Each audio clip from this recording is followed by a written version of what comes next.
Only if you're planning on going to our site, but we're going live.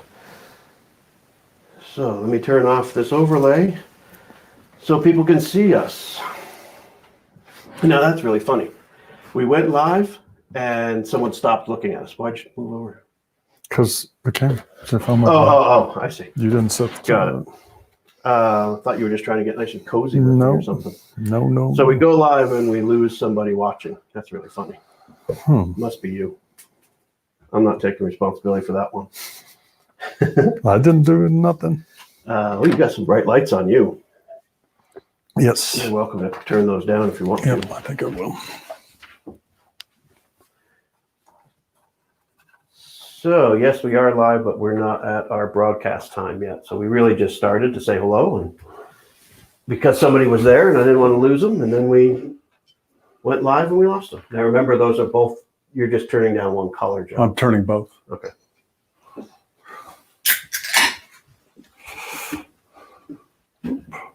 Except for that one. I think it's close enough to 1 o'clock that we'll start in. And if somebody joins us afterwards, please feel free to put any questions in the chat. Let me open up my chat on my side so I actually can answer somebody. And I have 2 monitors going, and that is really kind of crappy for me. So go ahead and send any chats that you guys may have. But today we're going to talk about credentials, and I'm going to do my best to remain impartial. Which Joe knows is probably not going to happen. You might want to adjust that camera a little bit just because you're on the very edge. Okay. You can put me on the very edge just as easy. So we're going to talk about credentials, obviously credentials only in the construction as it relates to stuff in the construction industry. Just move it. Just fight it and just move it. That was me talking to Joe about moving the camera over. He didn't want to break it, which I respect. But the tripod it's on, you just got to put a little muscle on it. So construction credentials, and why the hell do we care about them? You know, I think it comes down to why the hell we care about them and who cares about them.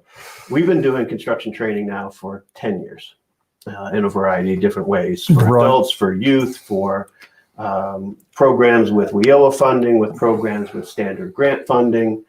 And my opinion, I'm not talking about what credentials could be, but in my opinion, from where credentials have been, it's really there for data tracking. It's almost there for fill in the box. And here's why I say this. Go ask 10 employers what credentials they care about and how many answers you think you're going to get. I know of 2. Well, okay, what are they? Well, will they show up on time and can they use the tape measure? That's the 2 that I get. Right. Yeah. Exactly. The fact of what piece of paper they have is entirely irrelevant to 90% of the employers. Now, that being said, if you have a formal apprentice program and you need documentation for someone to get credit towards a half year or the first year, granted, I get it. You need some sort of pre-apprentice approved from that apprentice program. Each apprentice program has to approve the credential coming in. But when we talk about construction training and credentialing, we always hear about NCCERs, which is great. It's a fantastic program, has lots of content from a textbook standpoint, has lots of competencies to teachers, been well thought out. It is severely lacking in content for a 21st century learner. Their online content through Pearson Publishing is not what it should be, in my opinion.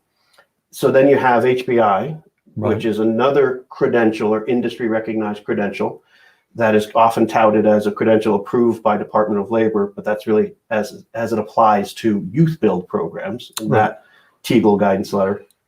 But when you go ask the employer, hey, here's your NCCR cert, here's your HBI cert, here's your MC3, which is the union pre-apprentice training program content, or it might even be for their apprentice program. But you go ask an employer and they just look at you like, what the heck? I don't care. Right. You know, they'll say, I care what this person can do. Right. What do they know and what can they do for me? And nobody really gives a lot of value to credentials. Except for the grant, your The grant grant, person, right. the school, right? the government-funded programs. Right. But when it really comes down to it, employers, do they care? Well, it should serve as the resume for the student or the CV, right? That's ideally what, Okay. if I'm hiring somebody, that's what I would want to glean out of it. I agree with you. And that was almost like a teed up statement because you and I have debated this forever. What about credentials? What about this? And we've used HBI's credentials in programs before. You've been to an NCCR approved training. Here's the reality. We do need credentials in our process, even though I'm just spent 5 minutes saying that nobody cares. The employer doesn't care because they don't know what they are. Right. The programs care because they want something to be able to show mastery of a set of competencies. But I like what you said. It should stand as a digital CV. So when we started doing Teach Construction and left the Colorado Home Building Academy to focus on Teach Construction and focus on creating tools for other training programs, one of those, and I have fought against it for a long time, was you saying we need to create our own credentialing system. Right. I fought against it because everything I just said really doesn't matter. I gave in. You were right. We do need the credential system. Are we recording this? We are recording this. Oh, I did say we're right. That's it for the year. There's your Christmas present. Yep. So we created a system called Building Credentials. Building Credentials, and you go to it at Building Credentials. Once you go to it, actually, go to buildingcredentials.org. And it is a credentialing system designed for the 21st century. And by that, wherever my mouse is, yeah. By that, I mean this. It was a credentialing system that is not based on a paper. It is not a wallet card like we hear all the time. It is a digital credential. There is no paper to it. In fact, we had one of our partners say they want paper, but there is nothing to it because that's not how our society works anymore. You need a digital way to track somebody's competency. So I'm going to, will you do me a favor and unplug that monitor? Okay. Yeah, sorry, everybody. I've got a monitor just off screen connected to the laptop in front of me, but it is actually causing me some pain to use it. So by unplugging it, I don't have to worry about it. Okay, so what was happening is my mouse kept getting on that other screen. I couldn't see it. So here's what I'm talking about within Building Credentials. Building Credentials is a digital credentialing system. I'm going to bring a copy of that up. I'm going to do it this way, and there's a reason I'm bringing it up versus you, Joe, because I want to be able to interact with it. Sure. Do you need the HDMI? No, oh. I don't, but thank you. I'm going to share my screen, bring up an application window, do it this way. All right. Now we have two ways to share our screen. This was just one that was easier for me right now. So Building Credentials is a website that you can go to. You're going to first see the marketing information. So on that, you're seeing marketing info. What is it?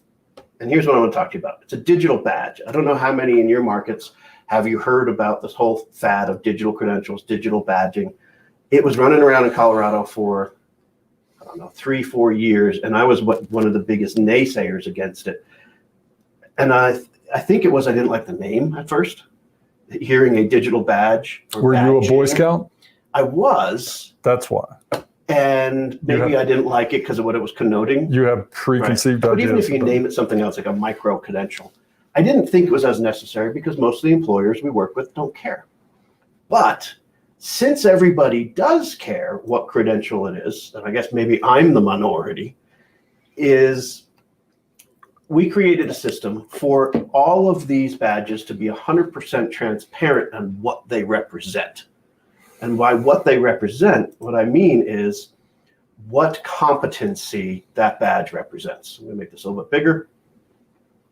So in that, what we're trying to say is this could be a way for an industry company or an industry partner to say, this is what I want taught. So directly, I think I say it on the website too, democratizing the credentialing process. Take it out of the hands of the publishers, the textbooks publishers. Take it out of the hands of a trade association and put it in your hands. So Or the employer's. in the employer hands, thank you, Right. not the educator's Yeah. hands. It should be coming directly from the employer. Right. And for that, this is just a quick look. We will say basic safety, let's just say. Click on basic safety. There's a list here of all the competencies that are related to basic safety. These competencies are the same for HBI. They're the same for NCCER. They're the same for MC3. They're the DOL. same for Department of Labor ONET data. They're the same for most high schools and most community colleges. All of that information, all someone had to do is what we did, look at it, condense it and say, here's a list that they all mean the same thing, but don't take our word on it. What we did is asked employers to look at them, and if they agree, to go ahead and say, hey, this is who I am, here's my logo, I agree with this competency list. Endorse the competency list. Exactly. Not endorse the person, endorse the actual competency list. So when a student comes with a credential, the employers they're speaking the employer's language. Now the employers have endorsed the whole list. So there's a connection instead of the disconnect that you get with typical certification. So exactly right. So if you look at this particular one, this was measure and mark, I clicked on it. And underneath that one, let me make these about 20 of them. And this just started. So this is not something that's been around forever. We just started doing this and pushing it out to partners. And you've got companies on here. You've got Lennar, Richmond, America. This is a Utopia Home Services, small company here in Colorado, all the way up to Century Communities, Shea Homes. And these are household names within the home building industry. Howard Hughes Corporation, all saying, I agree with these competencies. That's all they're saying. And that's all we've asked them to say. So now, if somebody were to finish a training program and earn that credential, these people are the ones saying, yes, I agree with that framework. It's kind of the missing link to the whole thing. Yes and no. I think the missing link is adequate training and adequate connections to jobs. But yes, it could be as far as what do you know and what can you do for this particular company. But I believe that whole process will produce the results you're looking for, because now the employers have spelled out what they want, and now your trainers are aware of what they need to provide. And if the students show up for work and they don't have those credentials, now they're liable for, or they're responsible to have learned something specific. Right. We wouldn't want to say liable, but yeah. So not liable. You raise a good point. Is what does a credential mean if it's not backed up? Right. So we've seen people going into workforce programs. Hey, look at the pre-apprentice certificate I have. Fantastic. That's great. What the hell did it mean? And was it just issued? Did you earn it? And who was the person that issued it? So in the competency system, or in the digital badging system, what we have done, I'm going to go to I think I have an example here. Nope, it's under verify. What we have done is these digital credentials can be issued or are issued to a particular person in a number of ways. You get an actual digital file, it's a digital image that has data wrapped up behind it, so we know it's your digital credential. We also send a QR code. So if you take your smartphone and scan that QR code, it's a real badge. I've issued it to a fake person, but it's a real badge issued. We'll also give somebody a link. So if somebody uses a link, the QR code, or that digital image to verify, system took a moment because it was saying, hey, let me verify this. It was saying that this badge is valid. It's saying who issued it. In this case, it was issued through our online portal, but it could have been a partner. Sure. It could have been Southern Nevada Home Builders Association. They work with our credentialing. Could be anybody, could be a particular high school. Right. It will enumerate the competencies that are related to it, and it'll grab the first 10, I think, of those people that have endorsed it. Right. So what we're saying for this, for an employer, you said digital CV. Right. It could be a QR code, which is the little scannable thing right on your resume. Right. Or a link if it's digital, and say, this is the badge or badges that I have issued through here. It'll say who it's from. So this is kind of where I was getting to. How do you know it's valid? Right. If you are a construction trainer or teacher and you're using this credentialing system and you're checking the box and you're just giving these out, I'm not saying anybody would do that, but you probably know people who have in the past. here's what's going to happen. That person's going to go get a job, say, I know how to measure and mark, let's say. Right. They show up and they're actually get hired on as a cut man. And all of a sudden, every cut they've got is half an inch off or whatever it is. Somebody's going to say, wait a minute, you had a credential that said you know how to do this. What happened? When they look at it, if you're that teacher, it's going to have a picture of your school and your name. Right. We're basically building this as if you are the one who says, let's just issue these credentials and they don't deserve them. I want that employer to call you up and say, what the hell did you do? Right. So if you end up using this, know it, that we're going to tell everybody in the world that you issued this credential to John Q. Public, Right. and you said he knows what he's doing. If he does, fantastic. Stand behind your students, stand behind your education. That's what you're supposed to be doing. If he doesn't deserve it, don't give it to him. And don't let administration convince you to issue credentials that a student didn't earn, because you're going to look bad. And it's really kind of amazing that we even have to have that conversation. That really should be the way that it is. Yeah. But after training for as many years as we have, it's often pressure for data for grants or whatever. Students get pushed through. Right. Trainers become complacent, or there's pressure from administration to push those students through. So the employer is the one, and the student really fails in both those. They suffer because the training is never done. It's just a numbers game, and that needs to go away. I do want to make sure, because I'm usually the cynic in the room, and I guess I've rubbed off on you, but that has happened, and those are problems, and that's why we've done it. That is a small percentage, though, of those that are issuing credentials. Most of those issuing credentials, the student earns and deserves it. We're just trying to make sure we can have a equitable and democratized size, meaning instead of having this credential come from someone on high, knock against NCCR or HBI, and you could only use their system, only use their stuff. I don't agree with that. I agree with make a list of competencies. And if you as a teacher, a professional in this industry, says, I know those things, you should be able to issue me a credential, regardless of whose curriculum you're using. And also by spelling out the competencies, you're also setting the expectations for the employer, exactly what that competency is. And by giving it details, you're not overshooting or over exaggerating what that skill would be.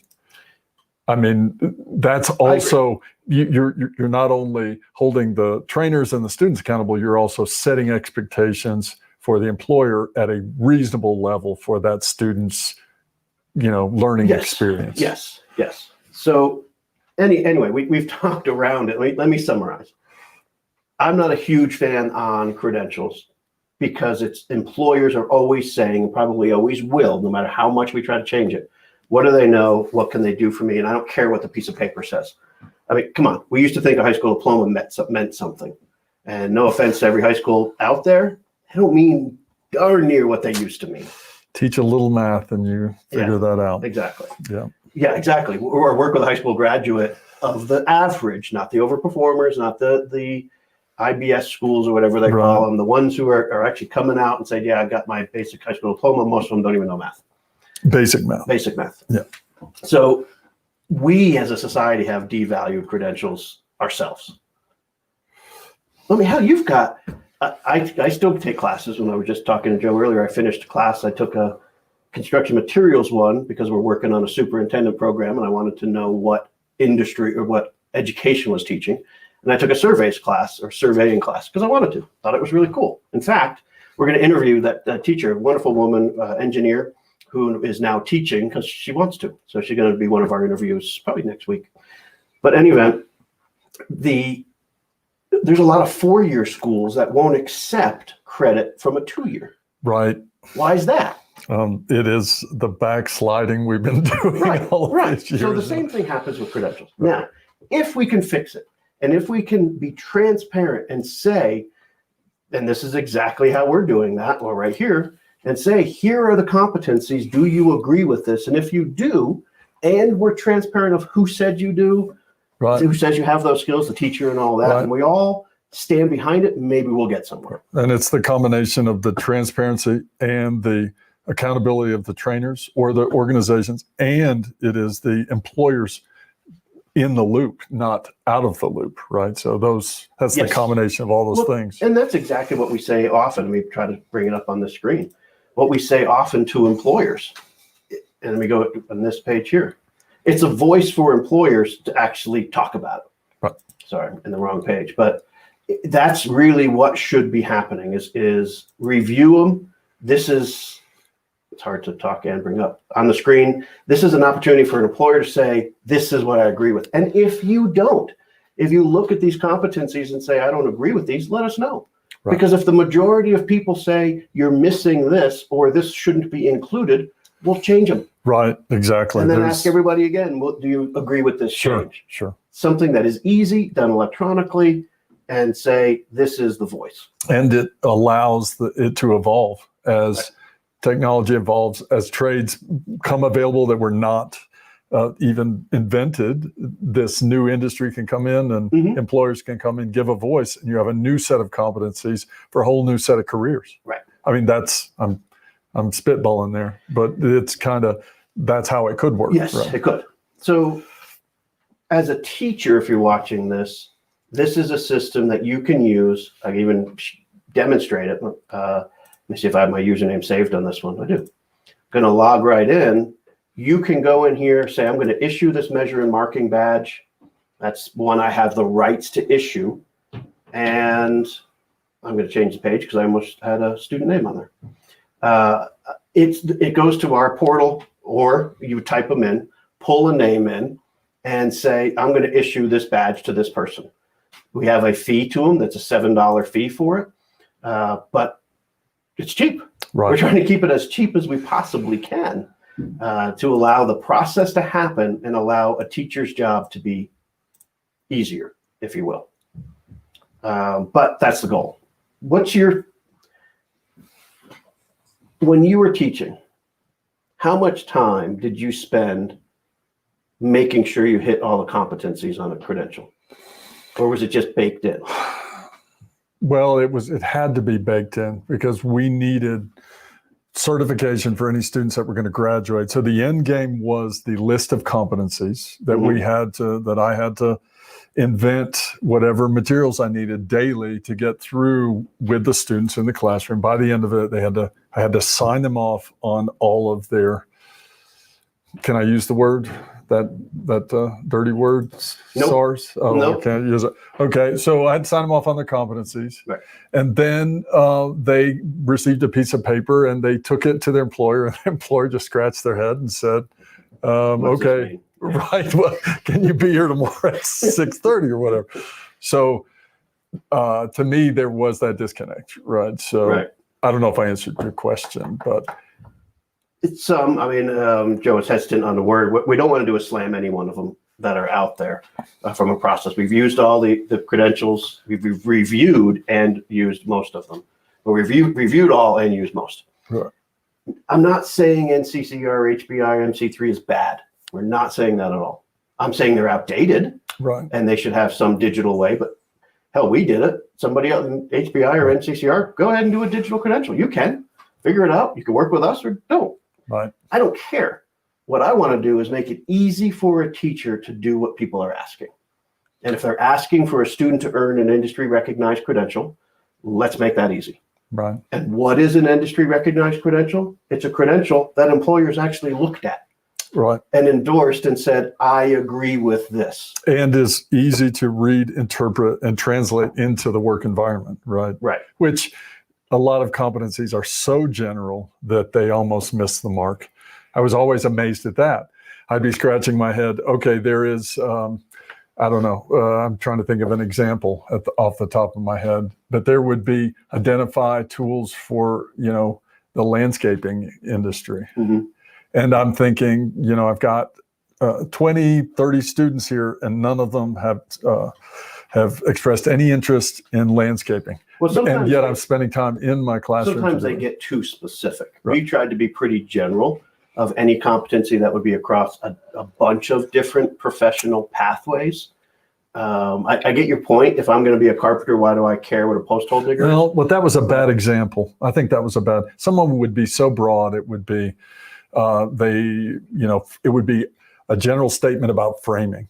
They understand how to frame a house. Okay. And it would be like, I agree with you. I got 14 weeks and I got to get fundamentals in, and you want me to hit this comp. So what you end up doing at the end of it, you make a bunch of these internal like promises to yourself that you're cutting a lot of corners just to get this broad thing, so you can state at the end that they understand something about framing. And to me, it's a terrible setup. I agree. I would say if you made a set of competencies, or I guess competency is the best term for it, they should be specific enough that it means something, right? But general enough that you're not forcing someone to frame.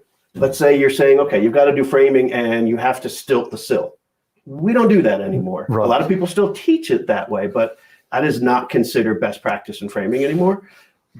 But so my point is, you wouldn't want to have a competency that was so restrictive that it didn't allow for technology change and such. Right, but it can't be so general that an employer can't even. It's not useful to an employer. Okay, yeah, right. Which so means there's how to frame everything. Right, and you don't unless or it sets the student up to fail every time when they go for a job. Right. I mean, some of the lists we used to ask for requests for physical lists from employers, and what they would give you would be. It was amazing what they wanted out of a 4-week course. Oh, and we started asking of what do they want to know? I mean, this process started years ago, trying to tap into what does employer need. That was actually an interesting process, slight tangent, but we thought it would be easy to ask an employer, hey, what do you want out of an entry-level employee? And this is where you were 15 minutes ago. Almost 100% of them said, I want somebody to show up on time. Right. And then, which is just indicative of what we've been hiring over the last 10 years. And then said, I want someone who's ready to learn or wants to learn. And then we would look at it and say, well, yeah, that's a given. But what do you really want them to know? And they would push back. And they said, just give me that and I'm happy. Yeah. We're not happy with that, was our response. So that's unacceptable. That's what you expect to know. And then they'd say, well, I want them to be able to measure.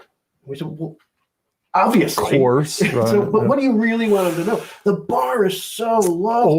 Or my philosophy about that too might have been that they say that, but there's this assumption that all human beings have this base amount of knowledge that they show up with, and that's what all the fundamentals are about. They're not even considering fundamentals in the conversation. They're not, and we hope that by looking at something like our building credentials competencies, I'll bring it up again, we hope that we can get somebody to start doing that. Right. So go to buildingcredentials.org. It is we're a social enterprise. It's our goal to bring low cost credentials to your market. It's an attempt to have employers directly engaged with the validity of what a credential means. And the last thing is bringing credentialing into the 21st century. Construction is still in the dark ages for a lot of what we do. Yep. It's getting there. Commercial is adopting more of BIM and more of drone work and LiDAR, which is laser plotting. Trimble has a really cool one. Put it in a room, spins around, takes a billion points of information, and it can map a 3D model for as-built.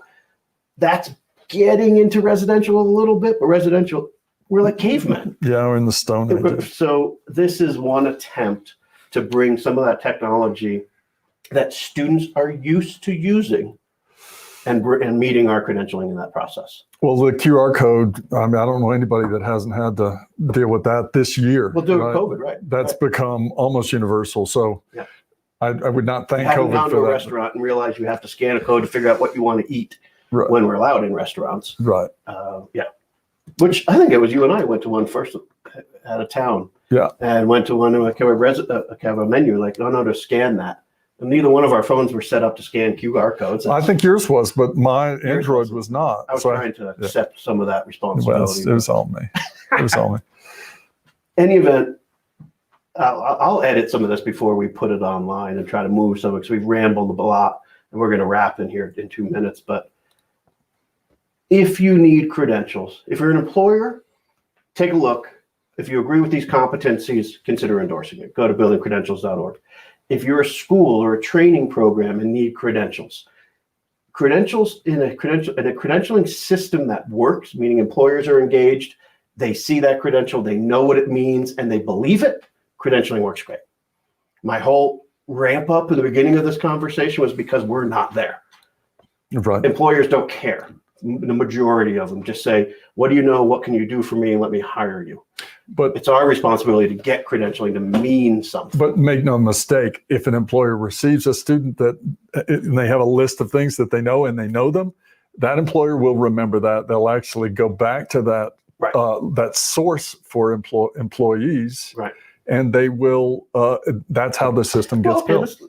So here you go. You got two potential employees coming in. Right. One says, "Here's my resume." In construction, we don't even use resumes that much. I would say they would not have one, but okay. Well, let's just say you have okay. because you went showed to up a high with school program okay. and a workforce program. They set you up. Sure. One has a QR code on it. Right. And the other one, they've got a resume, and you have a hand-printed certificate. I don't care what pre-apprentice program it was from. Right. You just have that. Right. My name's on it, has a logo of whoever gave it to me. Somebody signed it. Isn't that wonderful? Right. Picture the two of them. The employer doesn't know what the hell the certification is. 90% of employers you ask about a certificate that's out there right now, they don't know what it is. One, you can say, here, scan this QR code. It'll show you what I know. It'll show you who told you what I know. Right. So they stand behind it. And it'll show you other employers that said they value that information. Now, maybe the employer we're talking about hasn't, but they might see their peer. Or it might spawn them to sign up for it. The other, you have somebody who has a piece of paper that says, look, my name's on this. Right. Which one's more valuable? And think about resumes. I mean, there's not a lot of accountability in resumes unless that employer has time to sit down and call up all those sources, right? Well, that's the other thing is why we did the QR code or the individual linking and gives. We don't just say your badge is valid. We say that badge is valid and here's what it means. Right. And I'm going to close with that. I'll bring it back up on our website. There's an example. Here's the QR code. I am streaming that, right? Yep. Here's the digital badge itself. Here's a QR code. You can actually use, anybody who's watching, use your phone, scan that. You will see exactly what happens here. And it says this badge is valid. It was issued to example student. That's a real person as far as my computer is concerned. Right. It was issued by our portal. And it says what it's for. This is exactly what that student has a knowledge of because it was issued directly by our virtual portal. It doesn't say they have the skill of using it. That's a separate badge. Right. And it says who cares about that particular competency framework. The first 10, randomly grabbing them. And they can be rescinded if they need to for some reason. Badges can be revoked. Right. So we have built a system up in that's not a normal problem, a normal issue. But if I'm a teacher and I issued it to you, and then I realized, oops, I meant to issue it to the person sitting next to you, I can take yours away. Right. And I can't give my QR code to my buddy who's coming into the interview just after me. Exactly. And he can't use it because it's personalized just to me. It's going to say the name. And in fact, if you want to put your picture there, you can log into our system, put your picture, and you can have that QR code. Which there's nothing more powerful than an image of you and then and that's why I say CV as opposed to resume. I believe resumes are sort of a picture that someone paints of themselves. Yeah. To me, a CV is more of it's more verifiable, just in my mind, whether that's true or not. But that's the structure of it, and I believe that's really what this is speaking to. It's at least trying to. Right. It's to be verified. Okay. So leave some comments below. I know I trash talked a little bit. NCCR, HPI, MC3. I'm not trash talking the organizations. I know people in all of them. Well, MC3, I don't know very many people. That's just curriculum based. But I'm not discounting what you do. I am discounting that your certificates are not in the 20th century, 21st century. Your certificates are in the 20th century, not 21st. So maybe I'll throw down the gauntlet and you'll start doing digital credentials. That's fine. I just want to see our systems work. Right. So, but if you're a school, you need credential systems. We have them. We have them in a transparent way, and we have employers, name brand employers that have looked at these already and said, hey, I agree with those. Yeah. I mean, I think I saw Richmond Homes on that list. It's probably Richmond Lennar. Lennar Homes is the biggest home builder in the country. Can I plug the resources and the connection? Yeah, go ahead. So I'd like to leave it with this idea that we have, of all of our years of creating this, have focused on trying to serve those credentials with the materials that we create. So if you happen to be using materials from Teach Construction and you're curious about what competencies they meet, you can go to whatever part of the lessons you're working with, and this is our Teach Construction catalog page, basically. So if you're on MiterSoft, go ahead and click on the competencies. There's a competency tab, and here is you move over there. Okay. So on the competency tab lists the competencies that are covered under the fundamentals, and if you want to know, you can work backwards to the actual resources. What are the learning objectives that are covered that meet those competencies? Then what are the resource links that get you to those learning objectives? And then it's a linear process to get them there. So the benefit of the Teach resources are they were designed around the competencies specifically so that I don't get nailed to the wall for not covering things that need to be covered that the employer would be expecting because of those competencies. And there were times when we were doing all that work to say what competencies are out there, ONET data, community college data, high school data, the stuff that was available to be seen by HBI or NCCR. Some of it's copyright protected, so we can't look at it unless we had a license. And we have not violated that. So we primarily looked at the stuff from ONET. But there were times that our content didn't hit the competency. So we went back and added elements to our instructional resources to ensure that it would. So the point being is, these are not credentials made to fit our content. Our content was made to fit the credentials. Absolutely. So and the competencies are very universal. Yeah. I cannot imagine an employer looking at the list and saying, why in the world? Yeah. Why would I want someone to know that? And that to me is a real success, because I have, in my experience with other certifications, run into that a lot. I have a very limited amount of time with my students or with the students that I had. And why am I wasting time with this list of things where there's all of these fundamentals and these general things that people do every day just to get through a trade? Yeah, that any employer would agree with. So we're going to wrap with that. We're going to try to keep all these sessions once a week to only 30 minutes. I know we can both ramble on and on. We probably should have said everything in 12, but we'll go with 30 minutes. So if you're assuming you're watching, well, I know if you're watching this afterwards, leave comments on YouTube channel, leave it on our Facebook channel, and comment about credentials that you use and like. Defend your credential if that's what you want to do, or ask questions, or let us know. Maybe we're way off base. Maybe a credential that is endorsed but directly by employers without coming out of the on-high trade associations, maybe that's not valuable. I question that, but if you disagree, please let us know. Last element, go to our Trade Skills U. Bring up our YouTube page, if you will. If you're watching this on Facebook, make sure that you like our Facebook pages for Teach Construction. We have a separate Facebook page for Trade Skills U. Reason being, Teach Construction is us supporting teachers. The Trade Skills U is us delivering directly to students. You can also do that on a YouTube channel, and go ahead and launch that top video here that we just did with Devin. So on our, click it from the left side. Yeah. So on our YouTube channel at Trade Skills U, there is a huge amount of resources that are available. Go down here, so you can make it bigger. There you go. There's a huge amount of resources available from a variety of different topics, and they're there for you to use. Now, like that page or like a video, subscribe to that page, and use those resources. And jump ahead on that one, if you will, because we're going to wrap. This is a video series we've just started doing, which is new for each course, and we'll have this for every new course, where we call it Learn with the Pros. So in this case, we went to, that's Devin Tilley you're looking at right now. He's the president of Mountain View Window and Door, also a host of a podcast called Art of Construction. So if you listen to podcasts, go listen to his, a lot of great information in the industry. But we're making videos now directly with industry partners. So it's not just Joe in this virtual classroom.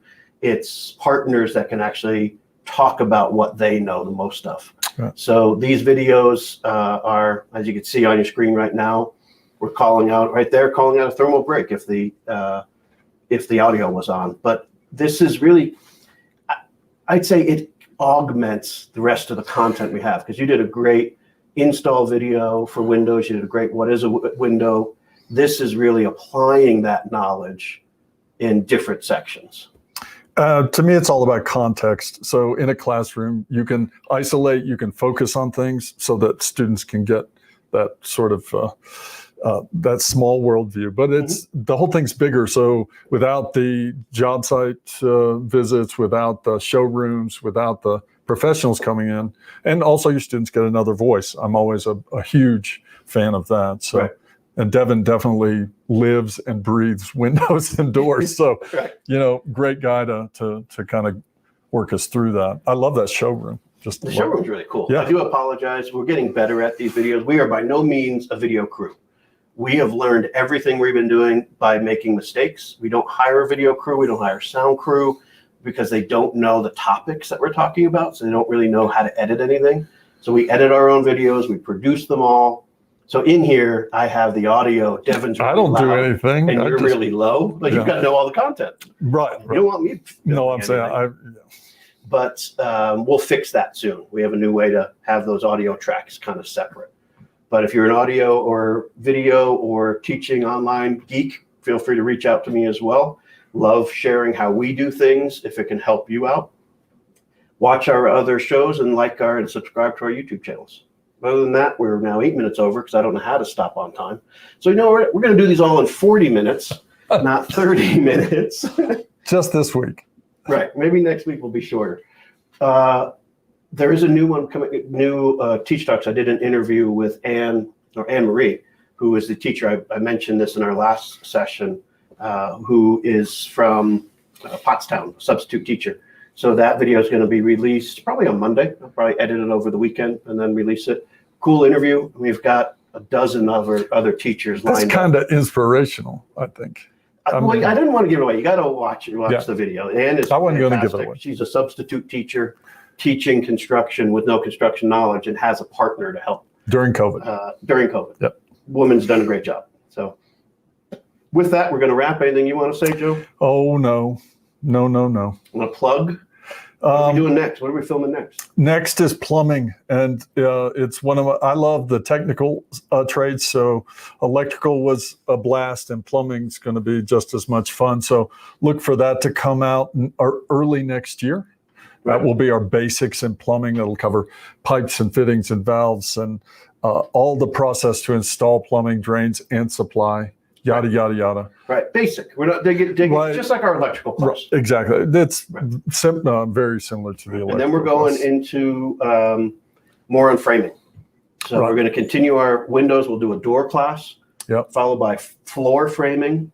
Yep. And then we'll start getting into roof. We're working with a partner out of Las Vegas, the Las Vegas Home Building Association, and they're working to set up some site tours for us out there. So we're going to, as soon as we can safely, we'll take a trip out to Las Vegas and film. What I want to do is trusses, right? So to add to our roof framing, floor framing. To get somebody in solar, just because how much that's going to be pushed here really soon. Yep. Floor framing or for general framing and some of the other specialty trades. So those will be coming out soon too. Nice. All right, we're at 40 minutes. We're going to wrap. Yep. Thanks. Watch the rest of our videos and like our Facebook, like our YouTube channel. If you can do anything for us, go to like and subscribe, comment, subscribe. Nail me to the wall if you need to, and have a good weekend. Yep. That is it for us.